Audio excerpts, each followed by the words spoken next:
యెహోవాను సన్నుతించుడి, ఆయనను ఘనపరచుడి, ఆయనను మహిమపరచి కీర్తించుడి.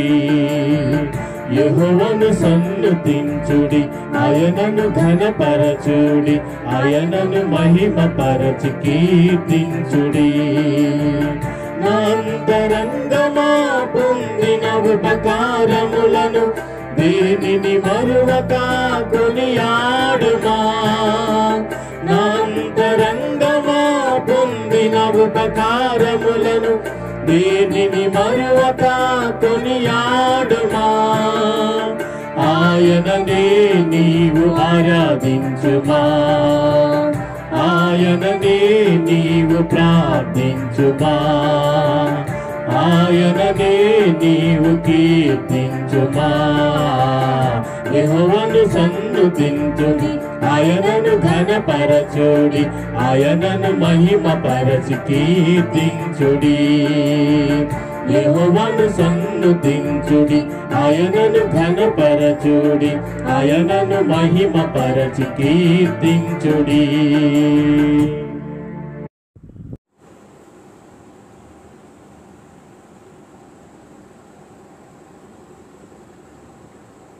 మన తండ్రి అయిన దేవుని ప్రభు అయిన యేసుక్రీస్తు నుండి కృపయు సమాధానము మీకు కలుగునుగా.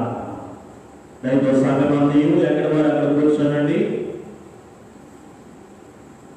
చిన్న ప్రార్థన చేసుకొని వాక్య ధ్యానంలో ముందుకు సాగుతాం. ప్రార్థన.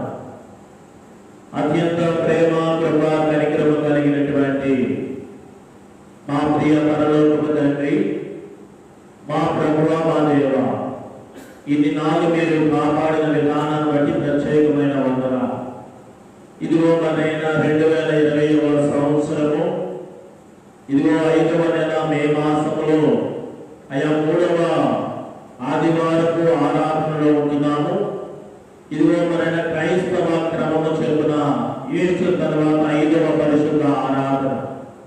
సంఘ విధానంలో ప్రభు సంస్కార ఆరాధన క్రమంలో ఇంతవరకు నేను స్తుతించి ఆరాధించి ఘనపరిచి మహిమపరిచి మీ నడిపింపులే ప్రత్యేకమైన వందనాలు. కొద్ది నిమిషములలో వాక్యమును ధ్యానం చేయుచుండగా ధ్యానమందులో కూడా నీ ఆధిపత్యము వహించండి ప్రభు. నీ సేవకుడనైన నన్ను నా సమస్తమును మరుగు చేసి నా యొక్క ప్రభు నేను కాదు మీరు నీ ప్రజలతో నీ బిడ్డలతో మీరే మాట్లాడండి. వారికి చాలిన ఆదరణ, వారికి చాలిన ధైర్యము, సమాధాన జీవితం దొరికి విధముగా నిత్యరాత్రిని నడిపించే విధముగా నీ యొక్క మాటలను వారికి వినిపింపచేయండి ప్రభువా. ఇదిగో మనైనా ఈ విధముగా మీరు మనం పొందుకోనండి. నన్ను వాడుకునే క్రమంలో నీ బిడ్డలు వినగలిగే చెవులు, గ్రహింపు చేసుకునే మనస్సు, ఆ ప్రకారం జీవించే ఆ స్వస్థ బుద్ధిని బిడ్డలు దయచేయండి. అంటే నీ బిడ్డలకు ప్రభు ప్రతిఫల దీవెనలతో సమాధాన జీవముతో మన జీవనంతో తృప్తిపరచమని యేసు నామములో ఈ ప్రార్థనలో అడిగి వేడుకుంటున్నాము తండ్రి. ఆమేన్. మొదటిగా ఈస్టర్ తర్వాత 5వ పరిశుద్ధ ఆరాధనలో ఈ రీతిగా దేవుని యొక్క వాక్ ఇదిగో జ్ఞాపకం చేసుకొని ధ్యానించే చక్కని అవకాశము దేవాది దేవుడే నాకు అనుగ్రహించినందుకు ఆ దేవునికి నా హృదయపూర్వకమైన మీకు వందనాలు తెలియపరుస్తున్నా. అలాగే మరి సహాయకులుగా వచ్చినటువంటి వారందరికీ కూడా ప్రభు పేరిట వందనాలు తెలియపరుస్తున్నా. అలాగే ఎంతో ఆసక్తితో మందిరముకు రావాలని ఒక దుర్పి భక్తులు తెలియపరిచినట్లుగా, నీటి వాగుల వరకు ఆశపడుతున్నట్లుగా దేవాలయమును సమీపించాలి, దేవుని మందిరంలో గడపాలని ఎంతో తహతహలాడుతూ ఆశతో ఎదురు చూస్తున్న బిడ్డలకు దేవుడు కృప చూపిస్తున్నాడు. త్వరలోనే మన మందిరంలో కలుసుకుంటాం. అయితే ఇంటి ఆసక్తి, ఇంటి ఆశతో ఎవరి గృహాల్లో వారు ఈ పరిశుద్ధ సంస్కార ఆరాధనలో పాల్గొనవలసిన మీ అందరికీ కూడా ప్రభు పేరిట వందనాలు తెలియపరుస్తున్నా. ఈ దినపు వాక్య ధ్యాన నిమిత్తము మనకి ఇవ్వబడినటువంటి లేఖన భాగాలు గతించిన 2-3 వారాల నుండి కొనసాగింపబడుతున్నటువంటి లేఖనాలే, అధ్యాయాలే. యేసు ప్రభు తోడబుడినటువంటి వాడు, మరియ గర్భంలో రాబడినటువంటి వాడు యాకోబు, యేసుక్రీస్తు సహోదరుడైనటువంటి యాకోబు వ్రాసినటువంటి పత్రిక యాకోబు పత్రికలో మొదటి అధ్యాయము ఇవ్వబడినటువంటి లేఖనం 22 నుంచి 27 వచ్చిన చివరి గల లేఖన భాగాన్ని మనకి ఇవ్వడం జరిగింది. అలాగే పరిశుద్ధ సువార్త పాఠము కూడా కొనసాగింపే అవుతుంది. యోహాను సువార్త 16వ అధ్యాయము 23 నుంచి 30 వచనాల గల లేఖనాన్ని ఈ దినము చదువుకున్నాం. ఈ రెండు లేఖన భాగాన్ని ఆధారంగా చేసుకొని నేను ధ్యానంలో నడిపించవలసినటువంటి నా యొక్క ధ్యాన అంశము మిమ్మల్ని మీరు మోసపుచ్చుకొనగడి, మిమ్మల్ని మీరు మోసపుచ్చుకొనగడి. ఎందుకంటే పోయిన గతించినటువంటి ఆ లేఖనములో యాకోబు పత్రిక యాకోబు రాస్తూ పోయిన వారపు ప్రత్యేకతను హైలైట్ చేసుకుంటూ దీనిని కూడా నేను మీకు తెలియపరిచాను. మదర్స్ డే కాబట్టి మాతృమూర్తుల యొక్క దినోత్సవమైనటువంటి సందేశాన్ని ఇస్తూ మోసపోకడి సహోదరులారా, మీరు మోసపోకడి, శ్రేష్టమైన ప్రతి ఈవిని బట్టి అలాగే సంపూర్ణమైనటువంటి వరములను బట్టి మీరు మోసపోకూడదు. మీరు అనుభవిస్తున్నదల్లా కూడా జ్యోతిర్మయుడకు పరలోకపు తండ్రి వల్లనే మీరు అనుగ్రహం పొంది మీరు కలిగి ఉన్నారు, అనుభవిస్తున్నారు. కాబట్టి లోకంలోనే మీకు మంచి ఈవులు ఏమీ రాలేదు, దయతో మోసపోకడి లోకమును బట్టి అని చెప్పి యాకోబు తెలియపరిచాడు. అయితే ఈ దినాన మరి ఒక విషయం ఇవ్వబడిన లేఖన భాగంలో మిమ్మల్ని మీరు మోసపుచ్చుకొనగడి అనే సత్యాన్ని వెలుగులోకి తీసుకొస్తున్నారు. ఈ యొక్క టైటిల్, ఈ అంశం మొదలు పెట్టుకోనండి. ఒకసారి మనము మానవుని యొక్క జీవిత విధానంలో అనాది కాలం పూర్వం నుండి కూడా కొన్ని విషయాలు మానవుని యొక్క జీవితాల్లో బలపడము, అవి విస్తరించడము, అవి స్థిరపడిపోవడం అనేది చూస్తున్నాం అనాది కాలం నుండి ఇప్పటి వరకు కూడా. ఎలాగంటే ఉదాహరణకు ఈ 2019వ సంవత్సరము డిసెంబర్ మాసం 31వ తారీఖున వెలుగులోనికి వచ్చిన COVID-19 అనే ఈ వైరస్ సుమారుగా ఒక 5 నెలల ఈ ప్రాయంలోనే చైనా దేశంలో ఒక ప్రాంతం నుండి వివిధ ప్రాంతాలకు ఏ రీతిగా మరి విస్తరించబడి వివిధ ప్రాంతాల నుండి వివిధ దేశాలకు ఏ రీతిగా అది మరింతగా విస్తరింపబడి వివిధ దేశాల నుండి వివిధ ఖండాలకు సమస్త దేశాలన్నిటికీ సమస్త లోకమంతటికి ప్రజలందరికీ కూడా ఏ రీతిగా సోకిందో అది పుట్టింది, బలపడింది, విస్తరించింది, స్థిరపడిపోయినటువంటి విధానంలో మనం చూస్తున్నాం. ఇది అందరికీ పరిచయం అని చెప్పి ఉదాహరణ మాత్రమే జ్ఞాపకం చేస్తారు. సేమ్ ఇదే విధానం కేవలం 5 నెలలలో మనం దీన్ని చూస్తున్నాము. కానీ చరిత్ర ప్రారంభమైనప్పటి నుండి ఈ సృష్టిలో మానవులు కొన్ని విషయాలు దినములు గడుస్తున్నవి, నెలలు, సంవత్సరములు, తరములు, యుగములు గడుస్తున్నవి, శతాబ్దములు గడుస్తున్నవి. ఈ రీతిగా క్రీస్తు పూర్వము, క్రీస్తు శకమైనను సరే ఈ రీతిగా దినము కాలము వెళ్ళిపోతూ ఉంటే కాల క్రమంలో కొన్ని విషయాలు మానవులలో బలపడి విస్తరించుకొని స్థిరపడిపోతున్నాయి. అటువంటి విషయాలలో, అటువంటి లక్షణాలలో ఒకటి మోసం అనే విషయం. మోసము అనే లక్షణం ఒకటి అనాది కాలం నుండి ఇప్పటి వరకు కూడా ఎంతగా ప్రబలిపోయింది, ఎంతగా విస్తరించింది, ఎంతగా బలపడిపోయింది, ఎంతగా మనుషులలో స్థిరపడిపోయింది అనేది ఒకసారి ఆలోచన చేస్తే ఇదివరకు మోసం అనేది ఎవరో ఒకరు పెద్దవారు, అందులో పురుషులైనటువంటి వారు ఏదో ఒక విషయమే మోసం చేసేవారు. కానీ ఇప్పుడు దినములు, సంవత్సరం, శతాబ్దాలు గడిచిన తర్వాత ఎక్కడికి వచ్చిందంటే ఎంత వ్యత్యాసం అంటే మగవారే మోసం చేయడం కాదు, ఆడవారు కూడా మోసాలకు పాల్పడడం అనేది ఒకసారి చాలా విచిత్రము. ఆడవారు, మగవారు మరి మోసగించడానికి ముందుకు రావడం మాత్రమే కాదు, చిన్న పిల్లలతో సైతం ఈ మోసపు లక్షణము కలిగి జీవించడం అనేది చాలా విడ్డూరంగా లేదా? పెద్దవారే కాదండి, పురుషులే కాదండి, పలానా ప్రాంతం వారు మాత్రమే కాదు, పలానా తెగవారు మాత్రమే కాదు, అన్ని జాతులు, అన్ని తెగలు, అన్ని కులాలు, అన్ని వయసు కలిగినటువంటి ప్రతి ఒక్కరు కూడా పసిబిడ్డ మొదలుకొని బాలిక దినాలు, యవనులు, స్త్రీ పురుషులు, పెద్దలు, వృద్ధులు అందరూ కూడా మోసము అనేది అలవర్చుకొని జీవితం జీవిస్తున్నారు. ఎక్కడండి ఈ మోసం అంటే? ఈ ప్రశ్న కంటే ఎక్కడ మోసం ఉన్నదనే దానికంటే ఎక్కడ మోసము లేదో కనుక్కోవడం అది చాలా కొంచెం తేలిక. ఎందుకంటే మోసం ఎక్కడంటే మొత్తం ప్రపంచంలో ఉన్న వారందరి పేర్లు అన్ని ప్రాంతాలు కూడా రాయాలి. లేని వారైతే కొంచెం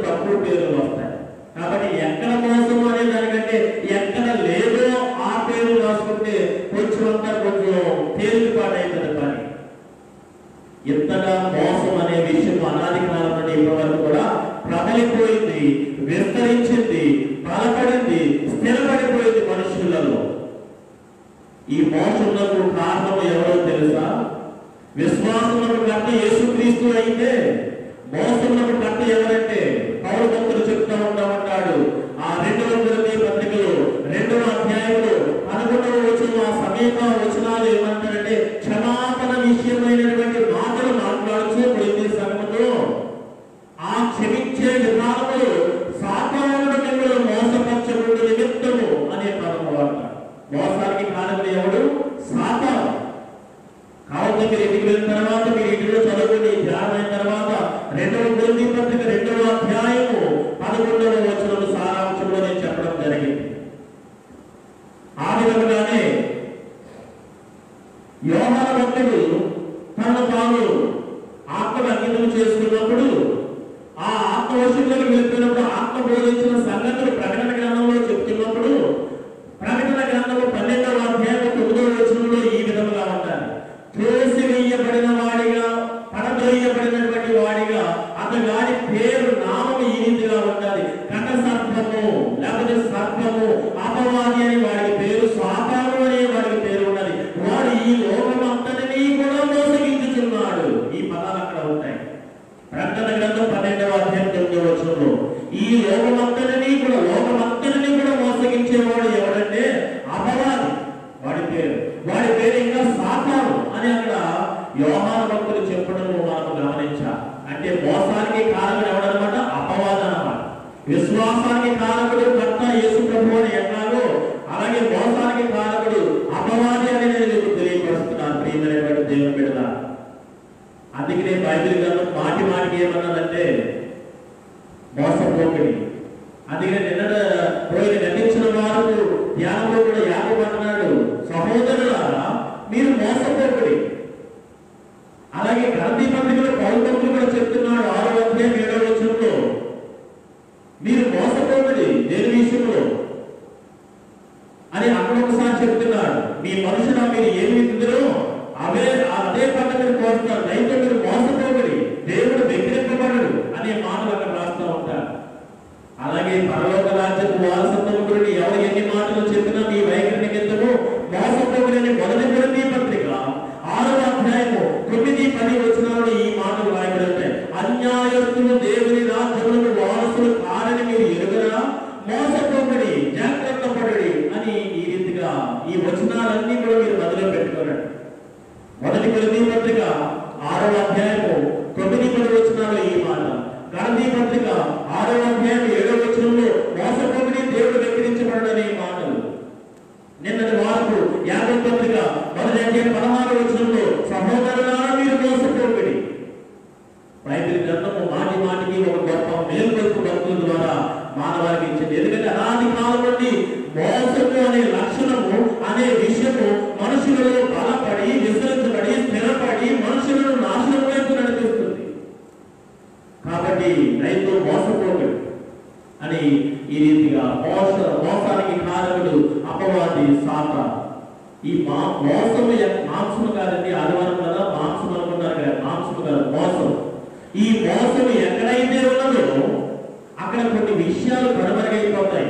ప్రియమైన దేవుని బిడ్డ, ఏమిటి మోసము మన దగ్గర కనుమరుగైపోయే విషయాలు ఏమిటంటే న్యాయం, సత్యము, ధర్మము, నీతి అనే ఇలాంటి ప్రాముఖ్యమైన లక్షణాలన్నీ కూడా మరుగైపోతాయి. సత్యము, ధర్మము, నీతి, న్యాయం అనేది మటుమయమైపోయి ఎక్కడ మోసం అనేది పుట్టుకొస్తారో అక్కడ అవినీతి, అన్యాయం, అసత్యము, అధర్మము అనేవి స్థాపించబడతాయి.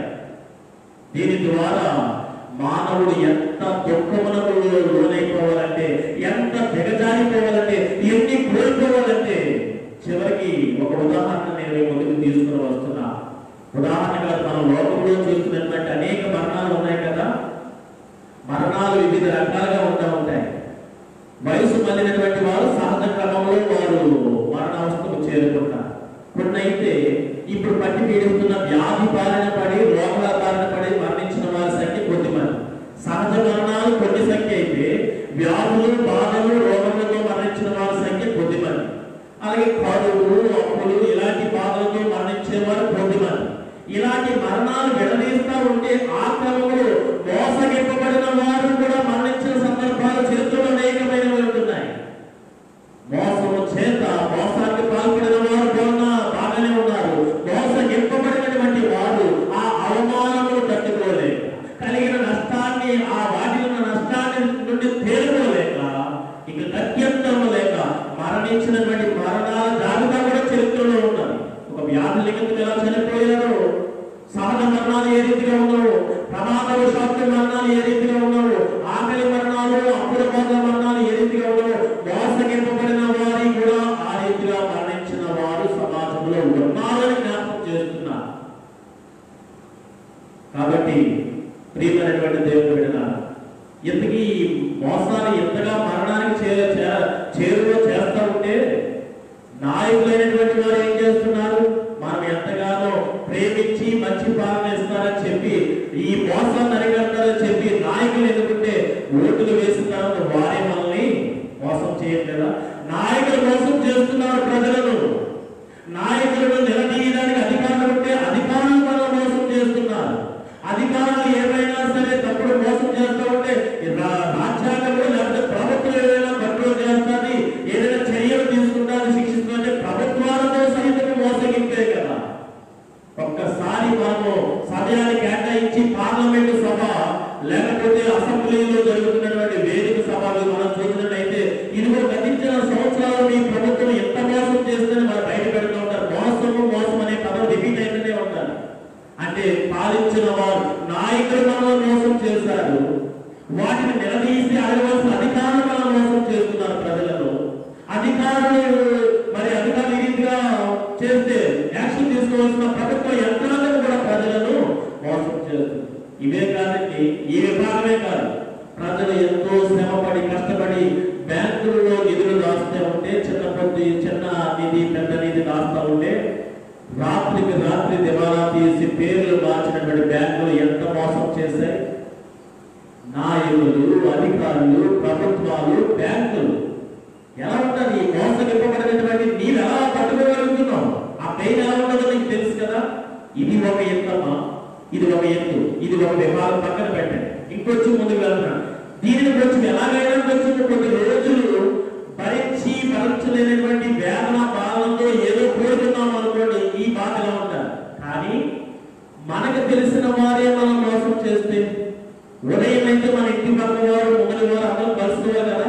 మనకి పరిచయస్తులైనటువంటి వారే మనం మోసం చేస్తే ఇంకెలా ఉండాలి? పైవాడు ఎవడో నాయకుడు, అధికారి, ప్రభుత్వము మోసం చేస్తే అది ఒక రకమైన బాధ, కొద్ది రోజులైన తర్వాత పేర్కోవచ్చు. కానీ మనకి తెలిసిన వారే మనం మోసం చేస్తే ఆ బాధ మరింతగా. ఇంకా విచిత్రం ఏంటంటే, వీరు కాకుండా మనతో చిన్ననాటి నుండి కలిసి, మనతో ఆటలాడుకొని, మనతో కలిసి భోజనం చేసి, మనతో పడుకున్న స్నేహితులు, ఆప్తులు, మిత్రులైనటువంటి వారు నిన్నే మోసం చేస్తే ఇంకెలా ఉంటుంది ఆ మోసం? చాలా మంది జీవితంలో ఇది జరిగాయి కదా. ప్రాక్టికల్ గానే మాట్లాడుతున్నాను. చాలా మంది కాదు, ఏదో ఒక మానవ దశలో ఏదో ఒక విధానంలో మోసగింపబడి ఉన్నాం ఈ విషయాలు. ఇది ఇంకా తేరుకోలేని బాధ. స్నేహితులు, ఆప్తులు, మిత్రులు. దీనికంటే విచిత్రం ఏంటంటే, తేరుకోలేని బాధ స్నేహితులు, ఆప్తులు, మిత్రులు పక్కన పెడితే, నాయకులు, అధికారులు, ప్రభుత్వము, బ్యాంకు ఇవన్నీ పక్కన పెట్టి, తెలిసిన వారు మోసం చేయడం అది కూడా పక్కన పెట్టి, సహోదరులు, మిత్రులు, ఆప్తులు ఇది కూడా పక్కన పెట్టి, సొంత మనుషులే అంటే తోడ పుట్టిన రక్త సంబంధికులే సహోదరులు, తండ్రి, తల్లి, భార్య, భర్త, పిల్లలు, ఈ రీతిగా నీ అనుకున్న వారే నేను మోసం చేస్తే ఇంకా ఆ మాట నువ్వు కోరుకోగలుగుతావా? నా మాట మీకు అర్థమవుతున్నాయి అనుకుంటున్నా.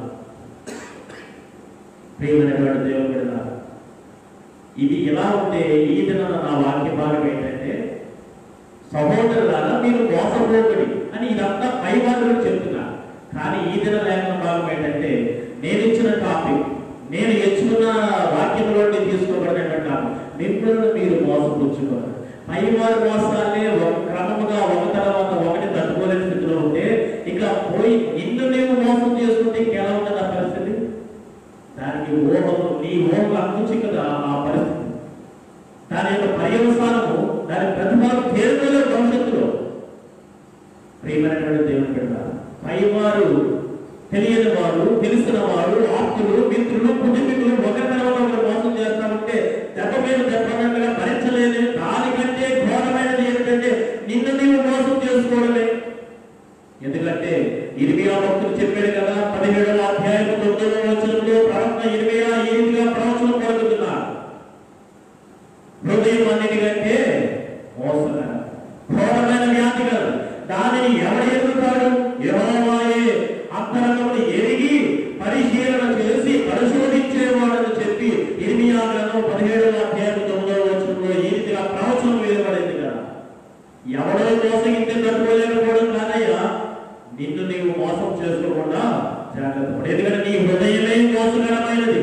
ఈ దినాన నా సారాంశం అదే. ఎవడో మోసం చేస్తే భరించలేదు, అది పక్కన పెట్టడం తర్వాత సంగతి. నిన్ను నీవు మోసం చేసుకున్నావు అనుకో, ఇక తేరుకోవడానికి భవిష్యత్తులో ఏమీ లేదు. దాని పర్యవసానం ఎదుర్కోలేదు. అంటే ఎలా ఉండాలి అంటే నిన్ను నీవు మోసం చేసుకోవడం ప్రాక్టికల్ లైఫ్ లో భౌతిక పరంగా శారీరక ధర్మంలో మనం చూద్దాం. భార్య భర్తల దగ్గర కానీ పెద్దవాళ్ళ దగ్గర కానీ నేను వెళ్ళదలుచుకోలేదు, అది వేరే వేరే విషయం. యవనస్తుల దగ్గరికి నేరుగా వస్తున్నా. వీరు తమను తాము మోసపుచ్చుకోవడం ఎట్లా? కాలేజీకి అని వెళ్తారు. ఇంటి దగ్గర చెప్పి మమ్మీ డాడీ కాలేజీకి వెళ్తున్నానని చెప్పి వెళ్తారు. తీరా వాళ్ళు కాలేజీకి వెళ్తారా? వాళ్ళు వెళ్ళరు. కాలేజీకి వాళ్ళు ఎక్కడికి వెళ్తారు? ఎప్పుడూ కనబడతారు మరి సినిమా హాల్లోనూ, ఏదో పార్కుల్లోనూ, ఏదో హోటల్స్ లోనూ, లేదా ఇతర వేరే ప్రాంతాల్లో ఎక్కడో కనబడుతూ ఉంటారు. చెప్పింది ఏమని చెప్పారు? ఇంటి దగ్గర మేము కాలేజీకి వెళ్తున్నామని చెప్పారు. తల్లిదండ్రులు మోసం చేసేమనుకున్నారు కానీ ఇక్కడ మోసపోయింది ఎవరినెవరు మోసం చేసుకున్నారు? తల్లిదండ్రులు మోసగించలేదు. వారి భవిష్యత్తును వారే మోసగించుకుంటున్నారు. చదువుకుంటే వారికే మేలు, వారికి వారు తల్లిదండ్రులు కన్నులు పట్టి వారిని వారే మోసం చేసుకుంటున్నారు. భవిష్యత్తు అంతా కూడా అటువంటి స్టూడెంట్స్ యొక్క భవిష్యత్తు ఎలా ఉన్నారో మీకు మీరే ఒకసారి ఆలోచన చేసుకోండి. ఇలాంటి వారు కూడా ఉన్నారు మన సంఘంలో. తమను మోసం చేసుకోవడం అంటే ఇదే. ఎదుగులు తమ పక్కన మనకు ఉంటారు కానీ వారి భవిష్యత్తును వారే నాశనం చేసుకుంటున్నారు. ఇంకొంత మరలా స్టూడెంట్స్ విషయంలోకి వెళ్తే ఎప్పుడు చదువుకోగలమా ఏంటి, ఇంకా 10 అయింది 11 అయిందంటే రేపు ఎగ్జామ్ మమ్మీ అందుకనే చదువుతున్నాను. లేదా ఆ టెక్స్ట్ బుక్ ఇలాగే ఉంటుంది. ఆ టెక్స్ట్ బుక్ లోపల ఏముంటుంది? తల్లికి తండ్రికి కనపడకుండా సెల్ ఫోన్ ఉంటుంది. ఎంత ఇంట్రెస్ట్ గా చదువుకుంటుంది లేదని చెప్పి తల్లిదండ్రులు అనుకుంటారు. వారు పండుగ తప్పేవాళ్ళు నువ్వు అనుకుంటున్నావు, కానీ నిన్ను నీవే మోసం చేసుకున్నాడు. రేపు నీ భవిష్యత్తు ఏమిటి? వారు అనుకుంటున్నారు చదువుకుంటున్నాడు అనుకుంటున్నారు, కానీ ఇక్కడ నిన్ను నీవే మోసం చేసుకున్నావు. రేపు పొద్దున తేరుకోలేవు ఈ యొక్క మోసం నుండి. నిన్ను నీవు మోసం చేసుకుంటే తేరుకునే గత్యంతరమే ఉండదు. ఎవరో పక్కడు మోసం చేస్తే తేరుకోవచ్చు. నాయకుడైనా, అధికారి అయినా, బ్యాంక్ అయినా, ప్రభుత్వం అయినా, పొరుగువాడైనా, సొంతవాడైనా, మిత్రుడైనా, ఆప్తుడైనా, భార్య అయినా, తండ్రి అయినా, సోదరుడైనా, ఎవరైనా మోసం చేస్తే తేరుకోవచ్చు. ఒక నెల వ్యవధిలో, సంవత్సరం వ్యవధిలో, లేకపోతే కొద్దిపాటి జీవితం తర్వాత తేరుకోవచ్చు ఆ పరిస్థితులండి. కానీ నిన్ను నీవే మోసం చేసుకుంటే జీవితంలో ఎప్పటికీ తేరుకోలేవు. అది ఇంకా ఒక మైలురాయిగా ఉండిపోవడం. అదే చెప్తున్నాడు. ఇంతవరకు కూడా ప్రాక్టికల్ గా భౌతిక పరమైనటువంటి సామాజిక విషయాల్లో మాట్లాడు. పౌలు అంటున్నాడు, క్రైస్తవుడా భక్తి జీవితంలో ఉన్నానని చెప్పి నిన్ను నువ్వు మోసపుచ్చుకోవద్దు అని కొన్ని విషయాలు చెప్పాడు. చాలా మంది బాప్తిసం చేసుకుంటే ఇంకా బాప్తిసం అనే బ్యాటర్ మీద అయిపోయింది ఆ జీవితం అని చెప్పి క్రైస్తవులను సంఘ సభ్యుడు అని చెప్పి ఈ రీతిమైన ఆలోచనతో జీవించేస్తూ ఉంటారు. ఇంకా బాప్తిసం చేసుకున్నామనే ఆలోచన, కాలుకి సమర్పించేస్తామనే ఆలోచన, ఆదివారం ఆరాధనకు వెలుగు వచ్చేస్తామనే ఆలోచన, ఇలాంటి ఆలోచనతోనే క్రైస్తవులుగా జీవించేస్తున్నాం. మిగిలిన జీవితం ఒకసారి చూసుకుంటే నేను నీవే మోసపుచ్చుకుంటున్నావు. ఏమని అడిగితే కాలుకి ఇస్తున్నానండి, బాప్తిసం తీసుకున్నామండి, సంఘ సభ్యత్వం ఉన్నారండి, ఎప్పుడంటే క్రైస్తవులు పెట్టి ఈ రీతిగా మాటలు చెప్పి ముందుకు జీవిస్తున్నామేమో, ఒక్కసారి నిన్ను నీవు మోసం చేసుకుంటున్నామేమో. విశ్వాస నేపథ్యంలో, క్రైస్తవ నేపథ్యంలో ఈ దినాన అలాగ క్రైస్తవులు మిమ్మల్ని మీరు మోసపుచ్చుకోనగడి ఒకసారి చెక్ చేసుకోవాలి. అదే ఈ దిన యాకోబు పత్రిక అన్నాడు. పోయిన వారం అయితే మిమ్మల్ని ఎవరూ మోసపుచ్చుకోకుండా చూసుకుని అన్నాడు. కానీ ఈ దినం అయితే 22వ వచనం యాకోబు పత్రిక 1వ అధ్యాయం 22వ వచనంలో సూటిగా చెప్తున్నారు, మీరు వినువారుగా ఉండి మాత్రమే ఆ రీతిగా ఉండి మిమ్మల్ని మీరు మోసం మోసపుచ్చుకొనబడి. అంటే మాట్లాడమని పరోక్షాంతరం రాదు సుమా. మళ్ళా వినువారు మాత్రముగా ఉండి మిమ్మల్ని మీరు మోసపుచ్చుకోవద్దు అంటే ఇక్కడ యాకోబు మాట్లాడమన్నాడు, అవకాశం ఇచ్చాడని చెప్పి మాట్లాడడానికి తయారయ్యాడు కాదు, మాట్లాడమని కాదు దాని అర్థం. వినువారుగా ఉండి అంటే దాని అర్థం ఏంటంటే చిన్న వివరణ సమయాన్ని బట్టి. ఏమిటా వివరణ అంటే వాక్యం వింటారు మన సంఘంలో చాలా చక్కగా, ఎంత చక్కగా వింటారంటే ఇంకా చెప్పాలనిపిస్తారు. అంత పిన్ డ్రాప్ సైలెంట్ గా ప్రతి ఒక్కరు కూడా మనసు దృష్టి కేంద్రీకరించి చక్కగా వింటారు. అయితే వినువారు మాత్రముగా ఉండడం అంటే ఏంటంటే ఈ వాక్యాన్ని బయటికి పోయి కొంతమంది విశ్లేషిస్తారు, చర్చిస్తారు అన్నమాట. చర్చించడం, ఆహా యాకోబు రాశాడా, చెదరపోయిన వారికి రాశాడా, యేసు సహోదరుడా, ఇలాంటి కొన్ని విషయాలు చర్చించడం, విశ్లేషించడం అన్నమాట కొద్దిమంది పని ఇది. వినువారు మాత్రముగా ఉండడం అంటే చర్చించేవారిగా ఉండడం. అలాగే వినువారుగా మాత్రం ఉండడం అంటే ఇక్కడ కూర్చొని ఈ వాక్యం పలానా వాడి గురిండే చెప్పాడు కదా పాస్టర్, పలానా వాడి గురిండే చెప్పాడు కదా, అర్థమైంది పలానా సందర్భంలో వాడికి ఇది సూటబుల్ అవుతుంది అని కొద్దిమంది అభిప్రాయం. కొద్దిమంది ఈ వాక్యం చాలా బాగుంది అని కొద్దిమంది ఈ వాక్యం ఆల్రెడీ ఒకసారి వినేసావు కదా అని ఇలా. అంటే ఈ మందిరంలో కూర్చొని విశ్వాసి వినువాడిగా మాత్రమే ఉన్నారు. వినువాడిగా ఉంటే ఎలాంటి ఆలోచనలే వస్తాయి. చర్చిస్తావు, విశ్లేషిస్తావు, బాగుందని సర్టిఫికేట్ చేస్తావు, బాగోలేదంటావు, ఒకసారి అయిపోయింది కదా ఈ వాక్యం అంటావు, లేకపోతే వాడి గురింటే అంటావు. ఎలాంటి వివిధ అర్థాలతో ఉండాలి వినువాడిగా మాత్రమే ఉంటే. అలా ఉంటే నేను మోసం చేస్తున్నట్లే. ఇది మొదటి విషయం. వినువాడుగా మాత్రమే ఉండవద్దు, వినిన దాని యొక్క లోతున సత్యాన్ని నీవు గ్రహించాలి. వినువాడుగా మాత్రమే ఉండవద్దు, వినిన దాని సత్యాన్ని గ్రహించే వారిగా ఉండాలని యాకోబు చెప్తుంది. ఇది మొదటి విషయం. రెండవది విని గ్రహించి దాని ప్రకారం జీవించాలి.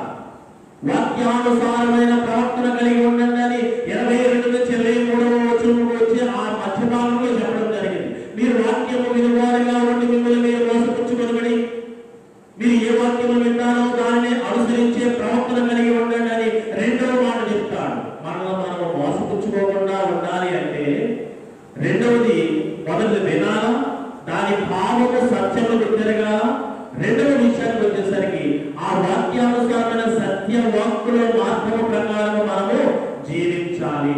అంటే సింపుల్ గా ఏంటంటే వాక్యానుసారంగా జీవించడం అంటే ఒక్క రిఫరెన్స్ తో నేను మొత్తం కట్ చేస్తాను. పోయిన వారం మొదటి వారం జ్ఞాపకం చేశాను. ఏంటంటే శరీర కార్యములు స్పష్టమై ఉన్నవి. అవేమనగా చెప్పి గలతీ పత్రికలో 5వ అధ్యాయం 19వ వచనంలో మనకి చెప్పబడి ఉన్నవి కదా. ఇదిగో చక్కని మాటలు. అవేమనగా జాలత్వము. వాక్యము విన్న తర్వాత వాక్యం వింటారు, మీరు చక్కగా విశ్లేషిస్తారు, చక్కగా బాగుంది అంటారు, బాగోలేదు అంటారు, వాడుకుంది అంటారు, ఇవన్నీ చెప్తారు. కానీ ఇవన్నీ పక్కన పెడితే ఇదిగో మీ దగ్గరికి వచ్చేసరికి జాలత్వం ఎక్కడో ఉంటారు, అపవిత్రత ఎక్కడో ఉంటారు, కామకత్వం ఎక్కడో ఉంటారు, విగ్రహారాధన ఎక్కడో ఉంటారు, అభిచారం, దేశములు, కలహములు, మత్సరులు, క్రోధములు, కక్షలు, భేదములు, విమతలు, అసూయలు, మద్దతులు, అల్లరితో కూడిన ఆటపాటలు మీ జీవితంలో ఎక్కడో దగ్గర ఉంటాయి. వాక్యము వినేవారిగా ఉంటే సరిపోతుందా? ఇక్కడ బైబిల్ అర్థం ఏంటంటే దాని ప్రకారము జీవించాలి. రెండవ విషయము దాని ప్రకారం జీవించడం అంటే శరీర కార్యాలు విసర్జించాలి. నీవు వాక్య ప్రకారం జీవించడం అంటే ఆత్మీయ బలములు నీవు ఫలించాలని దాని అర్థం. ఆ కింద 22వ వచనంలో చెప్పబడినటువంటి మాటలు ఆత్మఫలమేమనగా ప్రేమ, సంతోషము, సమాధానము, దీర్ఘశాంతము, దయాళత్వము, మంచితనము, విశ్వాసము, సాత్వికము, ఆశా నిగ్రహం అనేవి నీలో కనపడాలి. ఇది వాక్యానుసారమైనటువంటి జీవితం అంటే. ప్రియమైనటువంటి దేవుని బిడ్డలారా, వాక్యం వినేవారిగా ఉండాలి. వినేవారిగా ఉండడం అంటే నాకు చెప్పారు కదా, పద్దాక దాని గురించి మళ్ళా నేను చెప్పనవసరం లేదు. విని దాని భావ సత్యం గ్రహించి దాన్ని హృదయంలో పెట్టుకొని దాని ప్రకారం రెండవ విషయం ఏంటంటే జీవించగలగా. ఈ ప్రకారం జీవించగలిగితే నీవు మోసము చేసుకోకుండా నిజమైన విశ్వాసంగా నువ్వు జీవించగలిగిన దానవుడు కలిగిన వాడవుగా ఉండగలుగుతావు.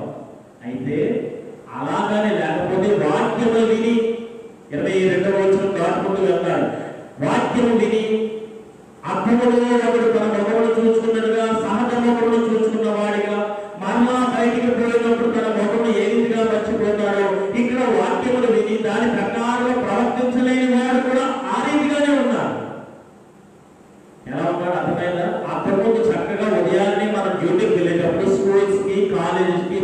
పనికి ఎక్కడికైనా వెళ్ళేటప్పుడు చక్కగా మనము ఆడవారు చక్కగా మగవారు చక్కగా పౌడర్ దూరుకొని ఇవన్నీ కూడా చాలా నీట్గా కనపడతారు. బయటికి వచ్చిన తర్వాత దాని రూపం మారిపోతుంది, దాని విషయంలో మర్చిపోతాం. అర్థంలో చూసిన మొగానికి బయటికి వెళ్ళిన తర్వాత మొగానికి చాలా వ్యత్యాసం కనపడుతూ ఉంటారు. ఉదాహరణకి జరిగిన ఒక కథ, జరిగిన ఒక సంఘటన చెప్తాను. ఇలాగే ఒక మందిరంలో వాక్యం చెప్తున్నాను నేను ఒక పరిశుద్ధ ఆదివారం సమయంలో. మనకైతే పైన ఫ్యాన్స్ ఉన్నాయి, అలాగే వాల్ ఫ్యాన్స్ కూడా ఉన్నాయి. ఆ బ్యాక్ సైడ్ వాల్ ఫ్యాన్ ఒకటి ఉన్నది ఆ మందిరంలో. ఒక ఆయన డాక్టర్ గారు వచ్చారు, అక్కడ కూర్చున్నారు. కూర్చున్న వెంటనే ఒక 5-10 నిమిషాలు అయింది. ఈలోగా ఒక యవనస్తుడు వచ్చి ఆ వాల్ ఫ్యాన్ తక్కువ ఆన్ చేసి స్పీడ్లో పెట్టాడు. వెనువెంటనే అక్కడ జరిగినటువంటి సంఘటన నేను చూడలేదు. తర్వాత రెఫరెన్స్ చూసుకొని ఇలా చెప్పిన బయట పెద్ద గొడవ. ఏమిటి గొడవ? ఈలోగా నేను వాక్యం తొందరగా ముగించేస్తాను, ఏమిటా గొడవ అని చెప్పి తర్వాత తెలుసుకుంటే అర్థమైంది. ఆ కుర్రగాడు యవనస్తుడు వచ్చి ఫ్యాన్ ఎప్పుడైతే వేసి ఫాస్ట్ పెంచాడో డాక్టర్ గారు ముందుగా సిద్ధపడి తీసుకొచ్చినటువంటి ఆ తల విగ్ అనమాట, అది ఎగిరిపోయింది. ఇంకా ఎంత అవమానపడ్డాడంటే దాని గురించి బయట గొడవ అనమాట. అంటే అర్థంలో చూసుకున్న విధముగా బయట పరిస్థితులు ఎదురుపడినప్పుడు ఆ యొక్క అర్థంలో చూసిన విధానం మనలో ఉండదు, సహజంగా ఉండదు, దాన్ని కోల్పోతాం.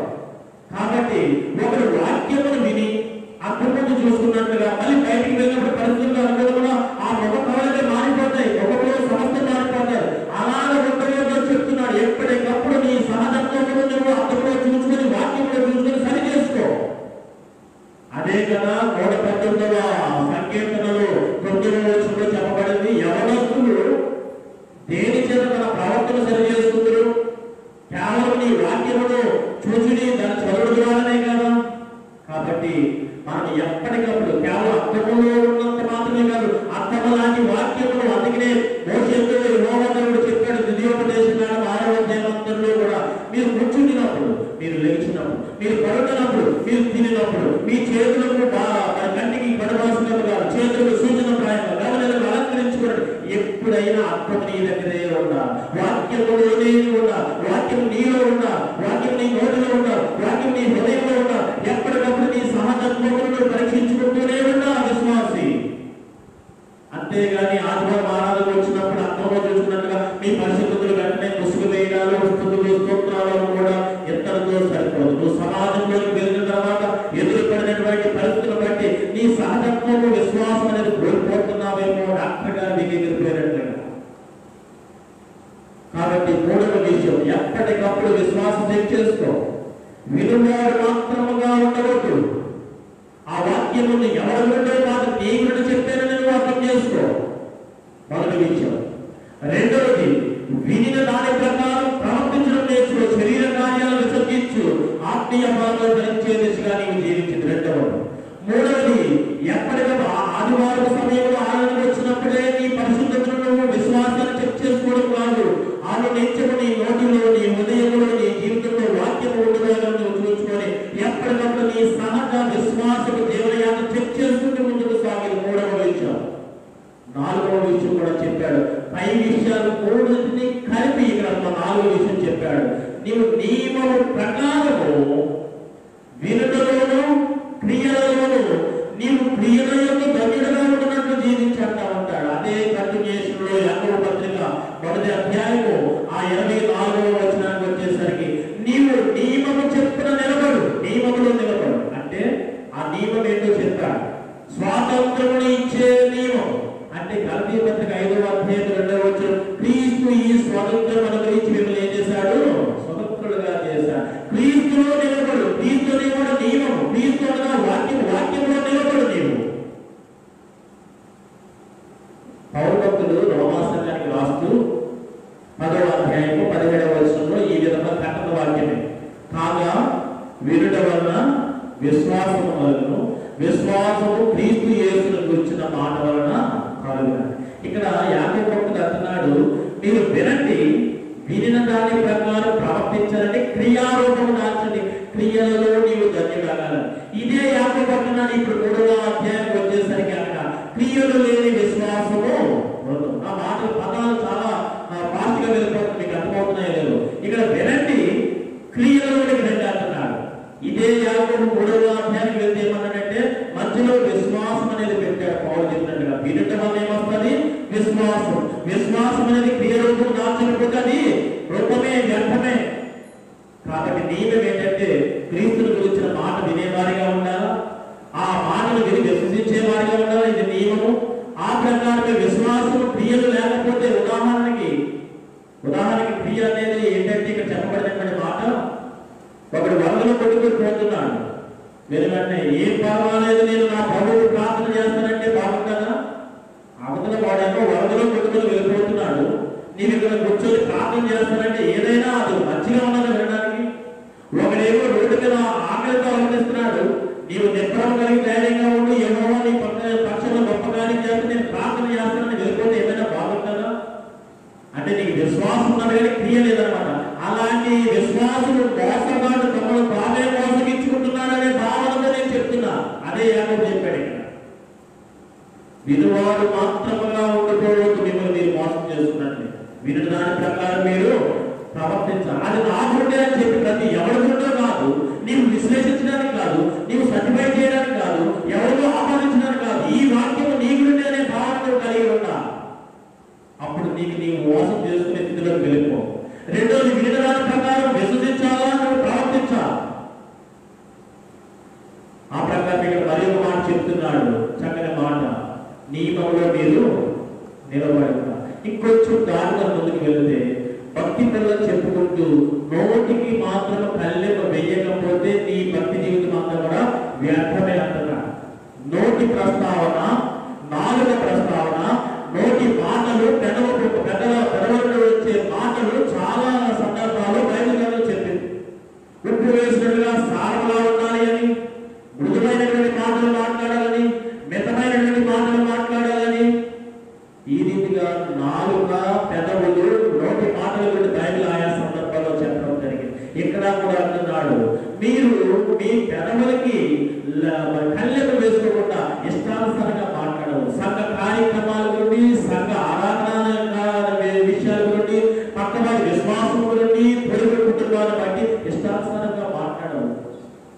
అలా మాట్లాడినచో ఇక్కడ బైబిల్ యాకోబు ఏం చెప్పాడంటే నీ విశ్వాసం ఎంతమే నిన్ను నీవే మోసపుచ్చుకుంటున్నావు. వారందరి గురించి నువ్వు మాట్లాడడం కంటే నేను వాక్యం విన్నానా, ఆ వాక్యం నాకు అర్థమైందా, ఎంతవరకు నాకు అన్వయించుకున్నాను, ఆ ప్రకారం జీవించగలుగుతున్నాను, క్రియలు చేయగలుగుతున్నాను అనే ఆలోచనకు రా. అంతేగాని పాస్టర్ గారు అది చేసేద్దామండి, పాస్టర్ గారు ఇది చేసేద్దామండి, ఇంకేదో చేసేద్దామండి, ఇలాంటి మాటలు ఏదో చేసే కంటే ముందు నీవు వినడం నేర్చుకో, ఆ సత్యాన్ని గ్రహించు, ఆ ప్రకారం జీవించు, అది విశ్వసించు, క్రియలో ఆచరించు, నియమంలో ఉండు, ఆ నియమంలో. అది విశ్వాసి నువ్వు మోసం చేసుకునేటువంటి స్థితి కూడా నువ్వు ప్రయాణిస్తున్నది అన్నమాట. అంతేగాని నోటుకు కళ్ళకు వేసుకోకుండా అది ఇది ఏదో అన్నావంటే నేను నీవే మోసం చేసుకున్నాను. కాబట్టి ప్రియమైనటువంటి దేవుడు విన్నారా, ఇది మరి యొక్క 5వ విషయం కూడా చెప్పడం జరిగింది. 6వ విషయం కూడా చెప్పాడు. ఏమంటే మిమ్మల్ని మీరు మోసపుచ్చుకోకుండా మీరు చేయవలసిన 5వ విషయం ఏంటంటే దిక్కు లేని వారును, విధవరాలను, వారి యొక్క కష్టకాలం మీరే చేయాలా, పరామర్శించాలి. విశ్వాసి నీ ఇంటి పక్కలో నీకు తెలిసిన వాడు, చూస్తున్న సమాజంలో ఎక్కడో పేదవాడు, విధవరాలు, ఎలాంటి వారు కనబడినప్పుడు విశ్వాసిగా వెంటనే వారిని పరామర్శించి నువ్వు చేయగలిగిన సహాయం చేయాలి. ఒకవేళ అలా పరామర్శించలేదు, అలా సహాయం చేయలేదు, నీవు విశ్వాసం కాదే. ఆ విషయాన్ని ఇక్కడ రూఢిపరుస్తున్నాడు యాకోబు భక్తుడు. ఇది ఒక విషయం. సమయం వెళ్ళాలి కాబట్టి ఇంకొక మాట చెప్తున్నాను. 6వ విషయం, 7వ విషయాన్ని కూడా చెప్తున్నాను. యాకోబు భక్తుడు మిమ్మల్ని మీరు మోసం చేసుకోకుండా మీరేం చేయాలంటే 7వ విషయం, ఇహలోక మాలిన్యమును మీరు అంటించుకోకూడదు అని ఫైనల్గా చెప్పేశాడు. ఇవ్వబడిన లేఖ భాగంలో 27వ వచనం ఇది ముగింపు అన్నమాట. ఇహలోక మాలిన్యమును మీరు అంటించుకోవద్దు అంటే ఇక్కడికి వచ్చేమో తెల్లని వస్త్రాలు, ప్రభు బల, పరిశుద్ధత, విశ్వాసము, కొన్ని వచనాలు, నోటి మాటలు, కొన్ని ఆనంద మాటలు, ఇక్కడ వారి ముందు వీరి ముందు దేవుని మాటలు మాట్లాడుతూ హంగామా. బయటికి వెళ్ళిన తర్వాత తినొచ్చు, త్రాగుచు, సుఖించుచు, ఇష్టానుసారంగా జారీ చేస్తున్నాం. ఏంటనుకుంటున్నాం? ఇదంతా కూడా విశ్వాసి నిన్ను నీవే మోసం చేసుకుంటున్నావు. మొదటి నా పరిచయ మాటలో చెప్పాను కదా, ఒక నాయకుడు, ఒక అధికారు, ఒక ప్రభుత్వమో, ఒక బ్యాంకు, ఆప్తుడు, మిత్రుడు, తెలిసిన వాడు, సొంతవాడు మోసం చేస్తే కోరుకోవచ్చు. ఈ రోజు కాకపోతే రేపైనా ఎప్పుడైనా సరే కోరుకోవచ్చు. నిన్ను నీవే మోసం చేసుకుంటే, అందులో క్రైస్తవ విశ్వాసంలో విశ్వాస నేపథ్యంలో నేను నీవే మోసం చేసుకుంటే కోరుకోవడము, జీవించడం చాలా కష్టం. ఆత్మీయంగా జీవించడం కష్టం. నిత్య జీవితాన్ని, నిత్య రాజ్యాన్ని చేరుకోవడం కూడా కష్టమే. ఎవరో మాలియాన్ని నువ్వు అంటించుకోవు. ఈ విషయాలన్నీ గుర్తుపెట్టుకొని మనము మోసం చేసుకోకుండా ప్రియమైన దేవుని బిడ్డలారా ఎప్పటికప్పుడు అర్థంలో చూసుకుని వెళ్ళిపోయినట్టుగా కాదు, కానీ వాక్యం అనేది అర్థంలో ఎప్పుడు కూడా మన నోటిలో, మన హృదయంలో మనతో పాటుగా ఉండాలి. కాబట్టి మనము వాక్యానుసారంగా ప్రవర్తించేవారుగా, అనగా శరీర కార్యాన్ని విసర్జించి ఆత్మీయ బలంలో ఫలించేవారుగా, ఎప్పటికప్పుడు 119 వచ్చిన చెప్పినట్లుగా మన ప్రవర్తన సరి చేసుకుంటూ వాక్యానుసారంగా విలువారిగా సత్యాన్ని గ్రహించేవారుగా మన జీవితానికి ఆపాదించుకుంటూ మన ప్రియులలో మన విశ్వాసాన్ని చూపుతూ నియమములో నిలబడిన వారిగా మనము ఎవరో మాలియాన్ని అంటించుకోకుండా నోటికి కలుపు వేసుకుని మనము జీవించాలి. ఇన్ని సత్యాలు చెప్పాడు యాకోబు. ఇవన్నీ మనలో పెట్టుకొని ఒకసారి మన జీవన యాత్రను జీవిద్దాం. ఇలా జీవించి తనదైన జీవితము ముగించిన తర్వాత యేసు ప్రభు వారు చివరిగా వీడ్కోలు మాటలు చెప్తున్నాడు. గతించిన వారు చెప్పిన మాటల తర్వాత లేఖన భాగం ఈ దినాన స్వార్థ పాఠంగా ఇవ్వబడింది. ఏమంటున్నాడు? తల్లిగా చదివి మీకు వినిపించారు. ఏమన్నాడంటే, యేసు ప్రభు మీరు నన్ను ప్రేమించారు కాబట్టి నా తండ్రి యొక్క నుండి నేను వచ్చానని మీరు నమ్మారు. ఈ మాటలు మీరు చక్కగా చదువుకున్నారని నా భావన. మీరు నన్ను ప్రేమించారు కాబట్టి నా తండ్రి నన్ను పంపించాడని చెప్పి తండ్రి యొక్క నుండి నేను వచ్చానని మీరు నమ్మారు. అదే ప్రకారం తండ్రి కూడా మిమ్మల్ని ప్రేమించారు. అయితే ఇప్పుడు ఏ రీతిగా నమ్మారో తిరిగి నేను నా తండ్రి దగ్గరికే వెళ్ళుచున్నాను అనే మాటలు ఈ 16వ అధ్యాయంలో యోహాను సువార్తలో మాటి మాటికి నా తండ్రి యొక్క నుండి నేను వచ్చాను, తిరిగి నా తండ్రి దగ్గరికే వెళ్ళిపోతున్నాను అనే మాటలు చెప్తున్నాను. నిజమే, మనం ఏ సీజన్ లో ఉన్నాము, ఏ సీజన్ తర్వాత ఆ కాలంలో ఉంటున్నాం. అంటే 40 దినాలు ఆయన ప్రత్యక్షతలు అన్నమాట.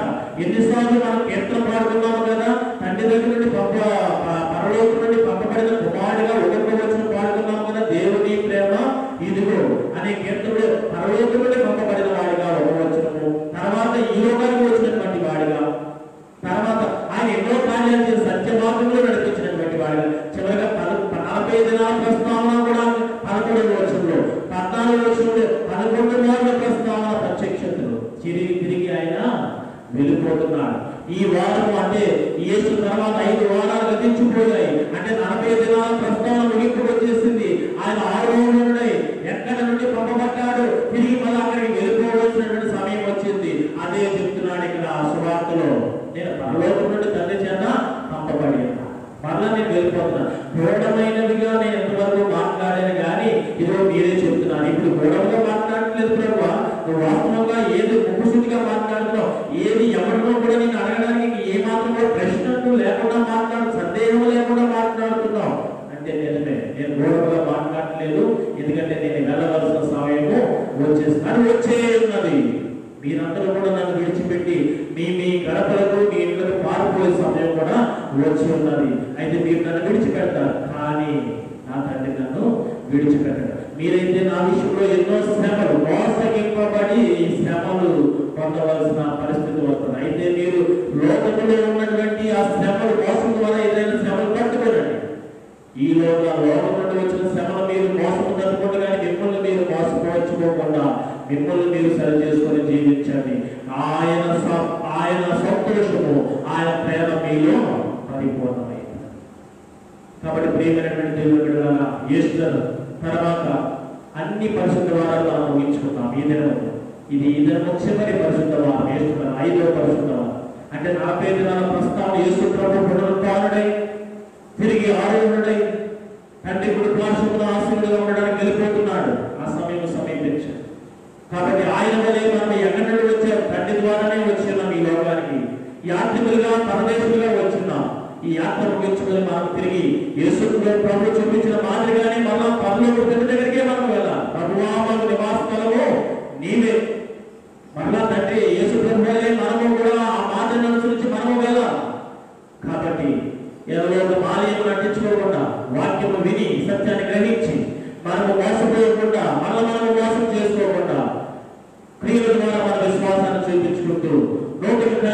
చేసుకొని మనం చక్కగా జీవించే వారిగా ఉంటాం. ఎవడో మోసం చేస్తే మళ్ళా ఆ తీర్పు దినమందు కోలుకోవచ్చు, కానీ తీర్పు దినమందు ఆడే సమాధానం చెప్పుకోవాలి. నిన్ను నీవే మోసం చేసుకుంటే ఇంకేమిటి పరిస్థితి తీర్పు దినమందు? కాబట్టి నిత్య రాజ్యంలో ప్రవేశించులాగన మరలా మనం ఎక్కడి నుండి వచ్చేమో అక్కడికి వెళ్ళులాగన మన యేసు ప్రభు 40 దినాల కర్తవ్యం ముగించుకుని వెళ్ళినట్టుగా మన జీవితం కూడా మనం ముగించి ఆ దినమందు తండ్రి సన్నిధిలో చేరబడినట్లుగా సహోదరులారా, లోకము మిమ్మల్ని మోసపుచ్చకుండా జాగ్రత్తగా చూసుకోండి. అలాగే ఈ దిన సందేశం మిమ్మల్ని మీరే మోసపుచ్చుకోనండి. ఆ రీతిగా మీరు ఎప్పటికప్పుడు వాక్యానుసారంగా అర్థంలో చూసుకున్నట్లుగా సహజత్వంలో ఎప్పటికప్పుడు సరి చేసుకుంటూ ముందున్న జీవనయాత్రలో క్రీస్తు వైపు చూస్తూ వాక్యానుసారంగా జీవించండి. యెహోవా యందు భయభక్తులు కలిగి ఆయన త్రోవల యందు నడుచువారందరూ కూడా ధన్యుడు. దివారాత్రములు దాన్ని ధ్యానించేవాడు ధన్యుడు. వాక్యానుసారంగా ధ్యానించాలి. హృదయాల్లో కంటికి కనిపాసమ చేతులు సూచనప్రాయంగా కూర్చున్నప్పుడు లేచినప్పుడు ధ్యానం అభ్యాసం చేస్తూ సత్ప్రవర్తన కలిగి మీరు జీవించండి. నిత్య రాజ్యాన్ని మీరు పొందుకోండి. యేసు ప్రభు యొక్క బిడ్డలుగా ఆయన సన్నిధిలో ఆయనతో కలిసి సాధ్యంలో ముందుకు సాగుదాం. అట్టి గొప్ప పరిశుద్ధాత్మ దేవుడు మీకును మీ కుటుంబానికి పరిశుద్ధాత్మ దేవుడు దయచేసి నడిపించనుగా. ఆమేన్. సమస్త జ్ఞానంలోకి ఇచ్చిన దేవుని సమాధానం యేసు క్రీస్తు వారి మీ హృదయాలకు మీ తలంపులకు కావాలి.